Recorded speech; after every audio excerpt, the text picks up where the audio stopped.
بسم اللہ الرحمن الرحیم۔ جب اس نے تمہیں بھٹکا ہوا پایا تو سیدھی راہ نہ دکھائی۔ کہاں ارشاد ہے یہ سورہ دہا کی آیت نمبر 7 میں۔ کیا تم بھٹکتے نہیں پھر رہے تھے؟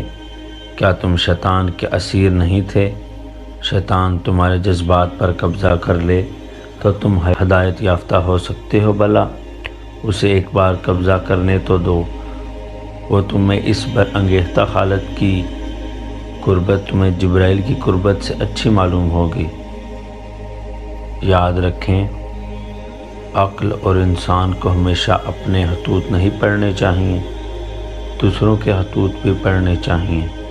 پڑھنے والوں اور عقل والوں کے لیے ہر چیز آشکار ہوتی ہے۔ تو سیدھی راہ کیا ہے بھلا؟ کہاں سے گزرتی ہے یہ راہ اور کہاں تک لے جاتی ہے یہ راہ؟ کیا یہ راہ ہمارے اپنے اندر ہی ہے؟ میں بتاتا ہوں آپ کو، اپنے اندر سیدھی راہ کا ہونا بڑی اچھی بات ہے۔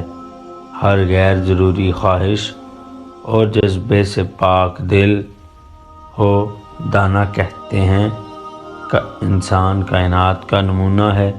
جو کچھ کائنات کی کتابوں میں لکھا ہے انسان سے پڑھا جا سکتا ہے۔ ذرا وضاحت تو کریں، آپ کیا کہہ رہے ہیں؟ ممکن ہو سکے تو حل کو بھی سمجھ آئے۔ آپ لوگ سوچتے ہوں گے میں بیان کرتا ہوں اسے۔ پرانے وقتوں کی بات ہے، اللہ کا ایک محبوب بندہ رہا کرتا تھا۔ وہ ایک بار حضرت خضر کو دیکھ چکا تھا اور دوبارہ دیکھنا چاہتا تھا اور دعا کرتا تھا، یا رب مجھے ایک بار پھر حضرت خضر سے ملا دے، مجھے خضر کا دیدار نصیب کر۔ بس یہی کہتا رہتا، حتیٰ کہ اس کی عقل جاتی رہی۔ وہ حضرت خضر کے عشق میں دیوانہ ہو گیا، بھٹکتا رہا مجنوں کی طرح۔ کافی عرصہ گزرنے کے بعد اس کی عقل واپس لوٹ آئی۔ وہ گاؤں میں اپنے گھر واپس لوٹ آیا، مگر اسے خضر نظر نہیں آئے۔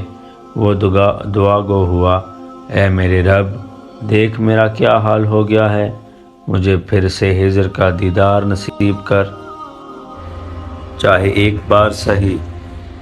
اس کے سامنے اچانک حاضر ہو گئے حضرت خضر۔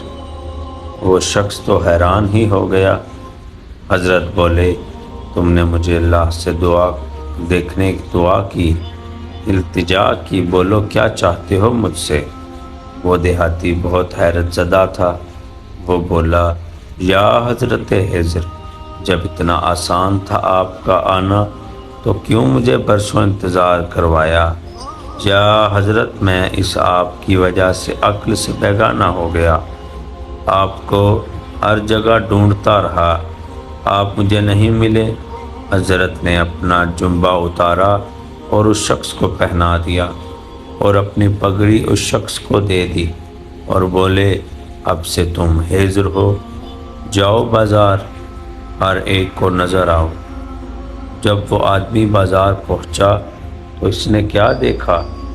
اے میرے پروردگار، کسی کی دم نکلی ہوئی ہے، کسی کے سینگ ہیں، کوئی زمین پر گھسیٹتا چلا جا رہا ہے۔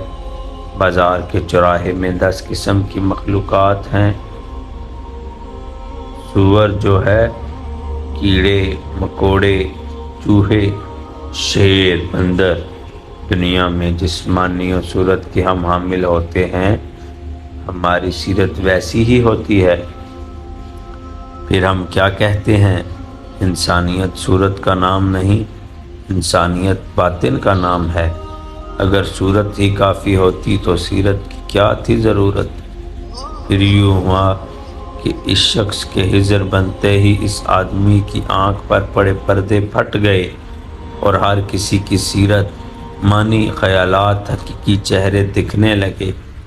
ظالموں کو لگڑ بگے کی صورت میں، اور غیبت کرنے والوں اور دل توڑنے والوں کو کتے کی شکل میں، باطل اور توہم پرستی ماننے والوں کی سور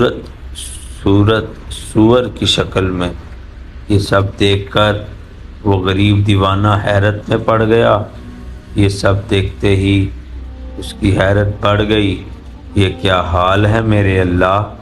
وہ آگے بڑھتا رہا، پھر اچانک ان عجیب و غریب آفات میں ایک نورانی چہرے والے بزرگ نظر آئے۔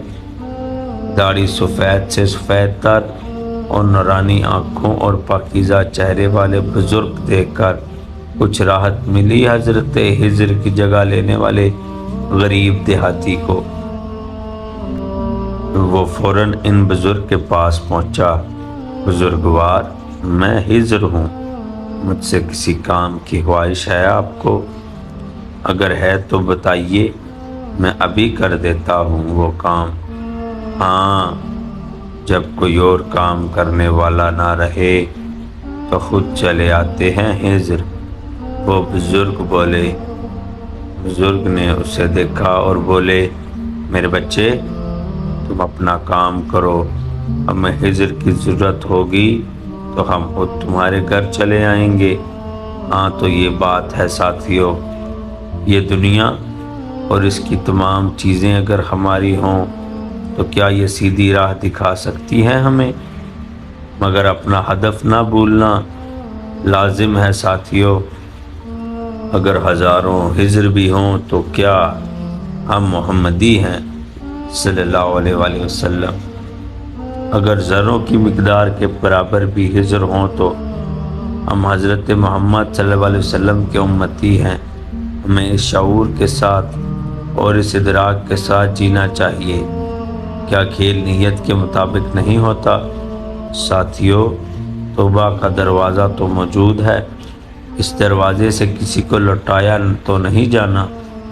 تو یہ کانٹے کو گلاب اور زہر کو شہد میں بدل دیتی ہے توبہ، لیکن پہلے تمہیں اپنے اندر موجود مخلوق سے واقف ہونا پڑے گا۔ واقف ہو تاکہ دیکھ سکو، دیکھو تاکہ اس سے لڑ سکو۔ گگڑ بگے، خنزیر، کن کھجورے تمہارے گھر پر حملہ کر چکے ہیں، تو پھر کیا زیب دیتا ہے انسان کو منہ پھیر لے اور منہ پھیر کر بھاگ جائے؟ یا ان تمام آفات سے جنگ کر کے اپنے گھر کو اس کے مالک کے مطابق بنانا چاہیے۔ اللہ ہمیں حق سمجھنے کی توفیق عطا کرے۔